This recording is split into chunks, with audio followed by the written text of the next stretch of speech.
How to fix TikTok comments not showing. Hello everyone, welcome back to our channel.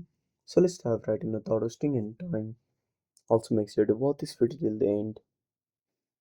So first of all, make sure your internet is working properly. Then head to the Play Store.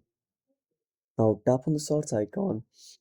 Then tap on the search bar and type TikTok. Then tap on search.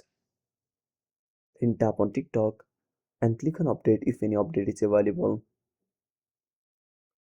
Now after updating, go back to the home screen. Now open up settings on a device. Then scroll down and tap on apps. Now go to app management. Now find TikTok. Click on force stop. Go to storage usage and tap on clear cache. Now restart TikTok. I hope this should fix the issue. And that's it. Thanks for watching. Make sure to subscribe our channel and hit the bell icon.